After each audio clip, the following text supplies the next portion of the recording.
اگر حکومت نے کچھ کرنا ہوتا نا تو یہ 20 گریڈ سے اوپر کے جو تمام افسران ہیں ان کا مفت پیٹرول یہ 100% ختم کیا جاتا. وفاقی کابینہ کے اراکین 2 ماہ کی تنخواہوں کے بجائے یہ سرکاری گاڑیاں واپس کرتے اور 2 ماہ اپنی ذاتی گاڑیوں میں ذاتی پیٹرول سے سفر کرتے. لیکن انہیں عوام کا کوئی درد، کوئی لحاظ، کوئی خیال نہیں ہے. آپ کو یاد ہوگا کہ سابق وزیر اعظم عمران خان نے 2018 میں حکومت میں آتے ہی اسی قسم کے اقدامات کا اعلان کیا تھا، جن میں وہ وزیر اعظم ہاؤس کی گاڑیوں کی نیلامی اور وہ بھینسیں وغیرہ فروخت کرنے کا اعلان کیا گیا تھا. اچھا، اس وقت مسلم لیگ نون اور پاکستان پیپلز پارٹی اپوزیشن میں تھیں اور عمران خان کے ان اقدامات کا جم کر مذاق اڑایا کرتی تھی. خیر، اب اپوزیشن کا کام تو ہے ہی حکمرانوں پہ نظر رکھنا اور ان پر تنقید کرنا، لیکن یہ اپنے وقت کی خوش نصیب ترین حکومت ہے کہ اسے کسی قسم کی کوئی اپوزیشن ہی میسر نہیں ہے. جس سے اپوزیشن کا خطرہ تھا وہ اس وقت جیل میں قید ہے اور بظاہر اس کی پارٹی وہ پوری طرح سے مینجڈ لگتی ہے. لہٰذا حکومت کی چاروں انگلیاں گھی میں اور جو سر ہے وہ کڑھائی میں ہے. آج منگل کو عمران خان سے ملاقات کا دن تھا، لیکن حسب توقع اور حسب سابق عمران خان کے اہل خانہ سمیت کسی کو بھی عمران خان سے ملاقات کی اجازت نہیں دی گئی. اور اس وقت عمران خان کی آنکھ کے حوالے سے بھی آپ دیکھ رہے ہیں کہ کوئی مزید اپڈیٹ نہیں ہے. بس اتنا معلوم ہے کہ اب ان کی آنکھ میں انجیکشن کی دوسری ڈوز وہ 24 مارچ کو دی جائے گی. سپریم کورٹ بھی پاکستان تحریک انصاف کی درخواست کو نمٹا چکی ہے. لہٰذا بیانیے کا بادشاہ وہ نظام کی قید میں ہے اور نظام کو مہنگائی بوم گرانے کی کھلی آزادی حاصل ہے. اچھا، اسی قسم کے اقدامات پھر صوبوں میں بھی اٹھائے جا رہے ہیں. پنجاب میں تعلیمی اداروں کو 31 مارچ تک چھٹی دے دی گئی ہے اور اعلیٰ تعلیمی اداروں میں آن لائن کلاسز ہوں گی. پنجاب میں وزراء کا فیول بند اور سرکاری افسران کے فیول میں 50% کمی کر دی گئی ہے، جبکہ خیبر پختونخوا حکومت نے 2 ماہ کے لیے فیول بچت اقدامات نافذ کر دیے ہیں. سرکاری گاڑیوں کے پیٹرول الاؤنس میں 25% کمی کر دی ہے. سرکاری دفاتر میں 50% ورک فرام ہوم پالیسی لائی جائے گی. تو اب آپ سبھی کو معلوم ہے کہ یہ جو تمام اقدامات ہیں یہ سمبولک ہیں. مشرق وسطیٰ کی جنگ ختم ہونے کے آثار تو نہیں ہیں ابھی، اور یہ جنگ مزید طویل ہونے کا بھی امکان ہے. اچھا، اس وقت خام تیل کی عالمی قیمت $90 سے $100 فی بیرل کے درمیان ہی گردش کر رہی ہے اور ماہرین نے یہ خدشہ ظاہر کیا ہے کہ اگر یہ جنگ نہ رکی تو مارچ کے آخر تک تیل کی عالمی قیمت $150 فی بیرل ہو جائے گی. جبکہ یہ جنگ شروع ہوئی تھی خام تیل کی عالمی قیمت $60 فی بیرل تھی اس وقت، اور پاکستان میں پیٹرول $267 فی لیٹر تھا، جس میں تقریباً آدھی قیمت پھر وہ مختلف ٹیکسز کی مد میں تھی. اب آپ اندازہ کر لیں کہ عالمی سطح پر تیل 2 یا 3 گنا مہنگا ہونے کی صورت میں پاکستان میں پیٹرول کی قیمت آرام سے یہی کوئی تقریباً $400 سے $500 فی لیٹر تک جا سکتی ہے. اچھا، پھر دوسری طرف مشرق وسطیٰ میں جنگ وہ مسلسل پھیل رہی ہے. ایران کو جہاں نقصان ہو رہا ہے وہیں پہ اسرائیل اور عرب ممالک پر مسلسل میزائلوں کی ساتھ بارش بھی کی جا رہی ہے. اور اب ایک تہلکہ خیز انکشاف وہ سامنے آیا ہے. ابھی یہ 2 دن پہلے ایران نے ایران کے اندر سے امریکی فوجیوں کو گرفتار کرنے کا دعویٰ کیا تھا، جسے یو ایس سینٹ کوم نے مسترد کر دیا تھا. اب یہ خبر سامنے آئی ہے کہ ایران نے اپنی سرحد کے نزدیک سے امریکہ کی مشہور زمانہ ڈیلٹا فورس کے 173 اہلکاروں کو گرفتار کیا ہے، جو ایران کے اندر زمینی آپریشن کرنے کے لیے داخل ہونے کی کوشش کر رہے تھے. اب ڈیلٹا فورس یہ امریکی فوج کا خصوصی دستہ ہے جو کہ دوسرے ممالک کے اندر انتہائی برق رفتاری سے خطرناک جو آپریشنز ہیں وہ سر انجام دیتا ہے.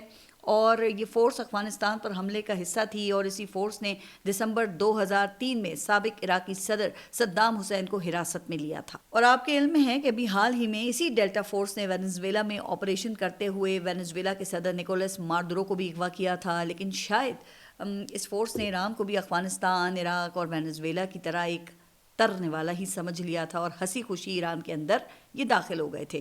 جبکہ ایرانی وزیر خارجہ یہ دعویٰ کر چکے ہیں کہ وہ تو اس قسم کے زمینی آپریشنز کے انتظار میں بیٹھے ہیں.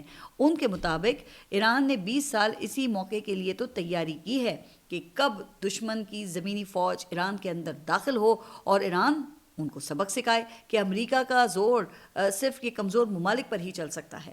اب ظاہر ہے کہ امریکہ اس خبر کی تردید تو کر رہا ہے، لیکن برطانیہ کے مشہور رکن پارلیمنٹ، سیاستدان اور مصنف جارج گیلوے نے اس بات کی تصدیق کی ہے کہ ایران نے 173 امریکی فوجیوں کو گرفتار کیا ہے اور امریکہ کا ایک چھوٹا سا زمینی آپریشن بھی بری طرح ناکام ہو گیا ہے۔ جارج گیلوے مشرق وسطیٰ کے حوالے سے کافی جانے جاتے ہیں اور اکثر پاکستان کی سیاست پر بھی یہ گفتگو کرتے رہتے ہیں۔ یہ عمران خان کی قید کے حوالے سے بھی آواز اٹھا چکے ہیں، اور اگر یہ حقیقت ہے تو یہ اس بات کا ثبوت ہے کہ امریکہ یہ جنگ ہار چکا ہے، اور اب ٹرمپ خود جنگ کے خاتمے کا اعلان بھی تو کر رہے ہیں۔ ٹرمپ نے کل ایک تقریر میں یہ کہا کہ war with Iran is over, تو یہ نہ صرف پھر اعتراف شکست ہے بلکہ ایران کی فتح کا اعلان بھی ہے۔ اب دیکھتے ہیں کہ ایران اس پر ریئیکٹ کیسے کرتا ہے۔ اللہ کرے کہ یہ جو جنگ ہے یہ جلد ختم ہو اور پوری دنیا وہی پھر سکھ کا سانس لے۔ ویسے امریکہ نے سمجھا تھا کہ ایرانی قوم تقسیم ہے اور اپنی حکومت سے یہ بہت تنگ ہیں۔ ایران کے سپریم لیڈر آیت اللہ خامنائی کو راستے سے ہٹاتے ہی ایران کے اندر پھر قیادت کا بدترین بحران وہ پیدا ہو جائے گا، اور پھر ایرانی حکومت سے تنگ عوام اپنی حکومت کے خلاف وہ اٹھ کھڑے ہو جائیں گے، اور یوں امریکہ اور اسرائیل ایران کے اندر اپنی فوجیں داخل کر کے ایران پر رجیم چینج کر دیں گے۔ لیکن آیت اللہ خامنائی کی ہلاکت کے بعد نہ تو آپ نے دیکھا کہ ایران کے اندر قیادت کا کوئی بحران پیدا ہوا، اور نہ ہی ایران کے عوام اپنی حکومت کے خلاف کھڑے ہوئے ہیں، کیونکہ انہیں معلوم ہے نا کہ اس وقت حکومت کے خلاف کھڑے ہونے کا مطلب اپنے ملک کو غلامی کے اندھیروں میں دھکیلنا ہے، بلکہ الٹا پوری ایرانی قوم وہ ایک ہو گئی ہے، اور آیت اللہ خامنائی کے بیٹے مجتبیٰ خامنائی کو ایران کا نیا سپریم لیڈر منتخب کر لیا گیا ہے۔ اچھا، اب آپ حیران ہوں گے کہ اس بحران میں آخر ایرانی فوج کو یہ ہدایات کہاں سے مل رہی ہیں، جبکہ ان کے جو ٹاپ کے تقریباً تمام فوجی افسران ہیں وہ تو شہید کیے جا چکے ہیں، تو سپریم لیڈرز بھی تو شہید کیے جا چکے ہیں۔ تو جناب اس کا جواب یہ ہے کہ ایران نے 20 سال اسی جنگ کے لیے تیاری کی تھی، اور ایران نے اپنی فوج کو مکمل ڈی سینٹرلائز کر کے 30-31 یونٹس میں تقسیم کر دیا ہے، اور ہر یونٹ فیصلہ سازی میں مکمل با اختیار ہے۔ یعنی ایران نے اپنی فوج کو 30 حصوں میں تقسیم کر کے 31 فوجیں کھڑی کر دی ہیں۔ اچھا، اب ان یونٹس کے ہیڈز کو مکمل اختیار ہے کہ وہ جس طرح مناسب سمجھیں ایران کا دفاع کریں اور حملوں کا جواب دیں۔ ان کو ایران کی مرکزی لیڈرشپ سے ہدایات لینے کی بھی کوئی ضرورت نہیں ہے، اور ایران نے اس فوجی حکمت عملی کو موزیک ڈیفنس کا نام دیا ہے۔ تو یوں امریکہ ایران میں جتنے مرضی سپریم لیڈرز، صدر، آرمی چیف کو جان سے مار دے، لیکن ایران اپنا دفاع کامیابی کے ساتھ کرتا رہے گا۔ اب ایران نے یقیناً ماڈرن وارفیئر کو تبدیل کر دیا ہے، اور اس کی کیلکولیشن امریکہ اور اسرائیل نے بالکل بھی نہیں کی تھی۔ پھر ایران کے سستے ڈرونز اور میزائل ہٹ کرنے کے لیے امریکہ کو کئی ملین ڈالر کے انٹرسیپٹرز استعمال کرنے پڑ رہے ہیں، جس پر میں اپنا ایک ولاگ بھی کر چکی ہوں۔ لہٰذا امریکہ اور اسرائیل سے ایک بدترین مس کیلکولیشن ہو گئی ہے۔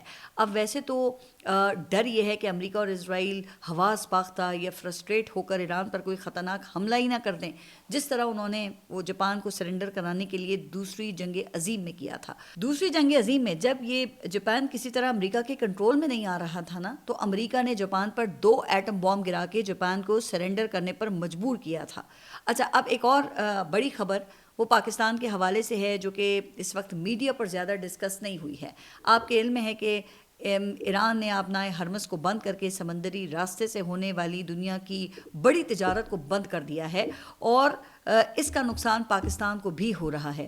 اب پاکستان اور چین وہ ایران سے اس حوالے سے مذاکرات کر رہے ہیں کہ ایران آبنائے ہرمز سے دوست ممالک کے بحری جہازوں کو گزرنے دے، لیکن اس کے ساتھ ہی پاکستان نیوی پاکستان کے بحری جہازوں کی حفاظت کے لیے میدان میں آ گئی ہے۔ اب آئی ایس پی آر کے مطابق سمندری سیکیورٹی کی موجودہ صورتحال کے پیش نظر پاک بحریہ نے آپریشن محافظ البحر شروع کر دیا ہے، اور آئی ایس پی آر نے یہ بتایا ہے کہ اس آپریشن کے تحت اہم سمندری راستوں کے تحفظ کو یقینی بنایا جائے گا۔ پھر اس سلسلے میں پاک بحریہ کے اسکاٹ جہازوں کی سیکیورٹی کے لیے اسکاٹ آپریشن سر انجام دے رہے ہیں، اور پاک نیوی کے ترجمان کا کہنا یہ ہے کہ پاکستان کی تقریباً 90% تجارت سمندری راستوں کے ذریعے ہوتی ہے، اور اسی لیے اہم بحری گزرگاہوں کو محفوظ اور بلا تعطل رکھنے کے لیے یہ آپریشن شروع کیا گیا ہے۔ یعنی کہ اب پاکستان نیوی یہ یقینی بنائے گی کہ پاکستان کے بحری جہازوں پر کسی بھی طرف سے کوئی حملہ نہ ہو سکے۔ لیکن اس وقت مشرق وسطیٰ میں جس قسم کے حالات ہیں نا، تو عین ممکن ہے کہ ایران کی طرف سے آبنائے ہرمز کی بندش کو یقینی بنانے کے لیے پاکستان کے بحری جہازوں پر حملے کی کوئی کوشش کی جائے اور پاکستان نیوی اور ایرانی نیوی کے درمیان کوئی جھڑپ ہو جائے. یہ بہت پریشان کن اور سنگین صورتحال ہو سکتی ہے پھر. اچھا مجھے امید ہے کہ پاکستان کی طرف سے ایران کو اعتماد میں لے لیا گیا ہوگا اور یہ معاملہ پھر مؤثر سفارتکاری سے حل کر لیا جائے گا. اب دعا یہی ہے کہ اللہ تعالیٰ پاکستان کی افواج کو کسی بھی امتحان سے محفوظ رکھے اور اللہ پاکستان کو سلامت رکھے. آمین. اچھا دوسری طرف اب اسرائیل ایران کی تیل کی تنصیبات کو نشانہ بنا رہا ہے، جس میں نے اپنے کل کے ولاگ میں بھی بات کی تھی، اور اس کے جواب میں ایران اسرائیل اور عرب ممالک کی تیل کی تنصیبات کو نشانہ بنا رہا ہے. اب ایران نے کئی مرتبہ اسرائیل کی حیفا آئل ریفائنری کو نشانہ بنایا اور بحرین اور قطر میں بھی تیل اور گیس کی تنصیبات کو نشانہ بنایا گیا ہے. قطر نے LNG کی پیداوار پہلے ہی بند کر دی تھی، جس سے پاکستان میں بھی گیس کا بحران پیدا ہونے کا اندیشہ ہے، اور اب بحرین نے بھی تیل کی تنصیبات پر حملوں کے بعد تیل کی ترسیل روک دی ہے، جس سے عالمی سطح پر پیٹرول کا بحران بھی پیدا ہونے کا اندیشہ ہے. بحرین کی کمپنی بیپکو انرجیز کی طرف سے جاری ایک بیان میں کہا گیا ہے کہ ایک حملے میں بحرین کی 90 سال پرانی آئل ریفائنری کو نقصان پہنچا، جس کے بعد پیداواری سرگرمیاں متاثر ہوئی ہیں اور حال ہی میں اس ریفائنری کی استعداد بڑھا کر 4 لاکھ بیرل یومیہ تک کی گئی تھی، جبکہ پلانٹ میں جدید یونٹس نصب کیے گئے تھے جو جیٹ فیول اور ڈیزل کی زیادہ مقدار پیدا کرنے کی صلاحیت رکھتے تھے.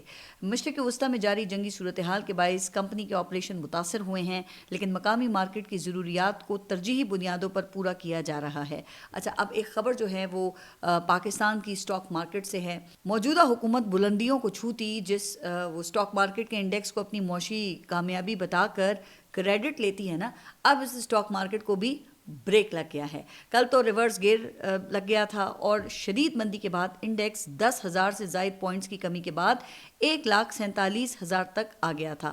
لیکن کل پھر وہ ٹرمپ کی جنگ بندی سے متعلق جو بیان تھا اس کے بعد اب اسٹاک مارکیٹ میں تیزی دیکھنے میں آئی ہے اور آج 100 انڈیکس 10,000 پوائنٹ سے اوپر چلا گیا ہے. اور ماہرین کا کہنا یہ ہے کہ امریکہ ایران جنگ کے باعث تیل کی قیمتوں میں ریکارڈ اضافہ ہوا، جو کہ اسٹاک مارکیٹ کی مندی کی بڑی وجہ ہے. اور اس بات کا امکان ہے کہ جنگ اب یہ جتنی طول پکڑے گی پاکستان کی اسٹاک مارکیٹ پر، اس کا اتنا ہی منفی اثر پڑے گا. لیکن پاکستان کی حکومت نے تیل کی فراہمی یقینی بنانے کے لیے اپنا وہ پرانا آزمودہ فارمولا وہ نکال لیا ہے. یہ فارمولا ہماری ہر حکومت نے ہمیشہ مشکل ترین موقع پر استعمال کیا ہے، اور یہ فارمولا شارٹ ٹرم کے لیے تو بہت کامیاب ہوا ہے، لیکن لانگ ٹرم کے لیے پاکستان کی معیشت کی تباہی کا باعث بن گیا ہے. اور یہ فارمولا ہے اللہ کے نام پہ دے دے بابا، جس نے وقتی طور پہ پاکستان کو بڑے بڑے بحران سے نکالا ہے. اس فارمولے میں صرف ایک نقصان ہے، اور وہ یہ ہے کہ اس کے لیے اپنی جو عزت ہے وہ گروی رکھنی پڑتی ہے اور اپنے ملک کی عزت نفس کا سودا کرنا پڑتا ہے. جی ہاں، ہماری حکومت نے کشکول نکال کر اس پر کپڑا مارنے کے بعد سعودی عرب سے مدد کی درخواست کر دی ہے. اب سادہ زبان میں کہے تو ہم نے مشکل وقت میں اپنے امیر دوست سعودی عرب سے ادھار مانگ لیا ہے. اب ذرائع کے مطابق پاکستان نے سعودی عرب کی حکومت کے سامنے طویل مدتی اقتصادی تعاون کے تحت 8 درخواستیں پیش کی ہیں، اور ان میں سب سے اہم درخواست پاکستان کو ڈیفرڈ ادائیگی کے تحت تیل کی سہولت کو 1.2 ارب ڈالر سے بڑھا کے 5 ارب ڈالر کرنے کی درخواست کی ہے، اور اس منصوبے کو 10 سال تک کے لیے بڑھانے کی درخواست کی گئی ہے. اچھا یہ خبر دیکھ کر میرے ذہن میں یہ شعر آیا کہ ہم خون کی قسطیں تو کئی دے چکے ہیں، لیکن اے خاک وطن قرض ادا کیوں نہیں ہوتا. لیکن مسئلہ یہ ہے کہ ہمارا امیر دوست خود بڑی مشکل میں پھنسا ہوا ہے، وہ تو الٹا ہم سے ہی اپنے دفاع کے لیے مدد مانگ رہا ہے. تو کیا سعودی عرب اس مشکل وقت میں پاکستان کی یہ درخواست قبول کرے گا؟ اور اگر سعودی عرب پاکستان کی یہ جو درخواست ہے اگر اسے قبول کر لیتا ہے تو سعودی عرب بدلے میں پاکستان سے پھر کیا تقاضا کر سکتا ہے؟ کیا پاکستان سعودی عرب اور ایران کے درمیان توازن برقرار رکھنے میں کامیاب ہوگا، یا پاکستان کو کسی ایک کیمپ کا انتخاب کرنا پڑے گا؟ یہ مجھے آپ نے اپنے کامنٹس میں بتانا ہے. اپنا خیال رکھیے اور اگلے ولاگ تک کے لیے اللہ حافظ.